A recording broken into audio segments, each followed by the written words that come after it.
reality and how it's programmed from my own experience and how I saw it working. The last couple of years when I lived in London, I've spent time with people who are making very high salaries, which coming from Lithuania sounded as impossible.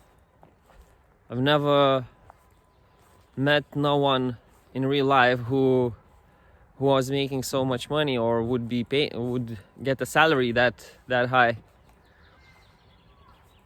And I made my own and I made a promise to myself that this time in London I have to work on my finances and the way I see it, my attitude, my psychology towards that. And the impact was great. The salary was rising, money was coming in, and I was grateful for that.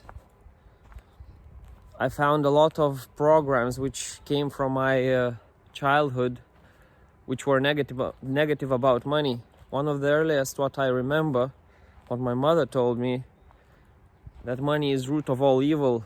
One of the favorites of my father was that only gangsters can have money. That means that if you have money, you're a bad person. So my relationship with money was the same. If I would get a bigger lump of money, I would spend it as soon as I can, just because I would feel as I'm a bad person if I have money on my account. And those programs control me for a long time. And they would have controlled me later on in my life if I would never spend time to notice them and change them. After doing that,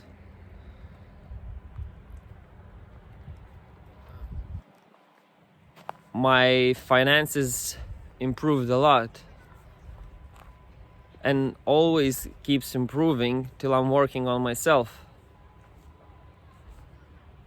I understood that till my brain can't comprehend of an idea of someone earning thousands, tens of thousands a year, I can't make it in my reality because that's something out of reach.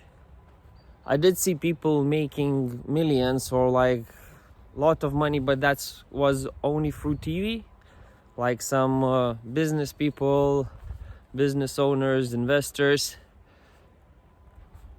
And when I saw them on a TV, it wasn't in my reality. They were just someone on a TV. They were better than me. At least that's the way I thought. I thought that I need to be like them to achieve what they have. In my opinion now, and the way I see it, is that I just need to focus on myself. And if I believe that this can be in my reality, that's achievable, then there's only one question: if I really need that, and if I honestly want that, everything's achievable. Just there's another trick here where a lot of wishes and targets which I had in my life, I still have in my life, are not because I really want that. It's because I feel like I have to have that to be valued, to be loved, to achieve love and be important or feel important in other people's life. And I think that's the way social media made us believe, or at least me, that I have to be rich or look attractive. I have to have a certain type of car, certain type of income, certain size of house. It has to be in a certain place that I would be lovable, I would have enough. until I believed that was the reality. That's the way I kind of went after the targets I had, and those targets were not mine. And when I was achieving those targets, they didn't bring me any joy because they were not mine. And at the same time, now I understand that if I choose to have something or achieve something, and that comes from my heart, not because some programs made me believe that I have to do it in order to become more valuable to other people, I will go for it, doesn't matter what. Like if I will not succeed the first time, I will try the second time. If not the second time, I will try the third time. And I don't even call that a failure. Now I call it a lesson. And then it's easier to move on. Now failure for me is not trying. When like a simple example of seeing a beautiful girl and feeling that I'm not good enough to start a conversation with her, that's a failure. If I start a conversation and it doesn't go as I expected, that's fine, that's a lesson, but not a failure.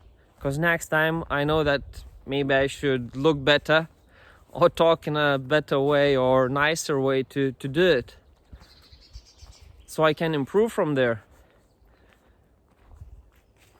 And at the same time, if I don't do nothing, that's a failure because I believe that I'm not good enough. In past few days, one of the insights I got for myself was that people are using mantras to reprogram, and I was using mantras for reprogramming our unconscious. And then at the same time, I was not always aware of the music I was listening to and the movies I was watching. Well, actually, the movies I did change from watching whatever I feel like watching to being cautious about what I'm watching and what impact it may have on my thinking, on my reality, how it would shape my reality. And the same is with music. When I'm listening to the music which resonates with me, I start repeating the words. And then depends what music I listen to and what words I keep telling to myself, that's the impact I will have on my life. So now I feel more responsible about what music and what movies to choose to, because that's gonna shape my future. Let me know what music or movies do you like. Let me know if you had any experiences of that where music or movies would make an impact on your life. Have a great day.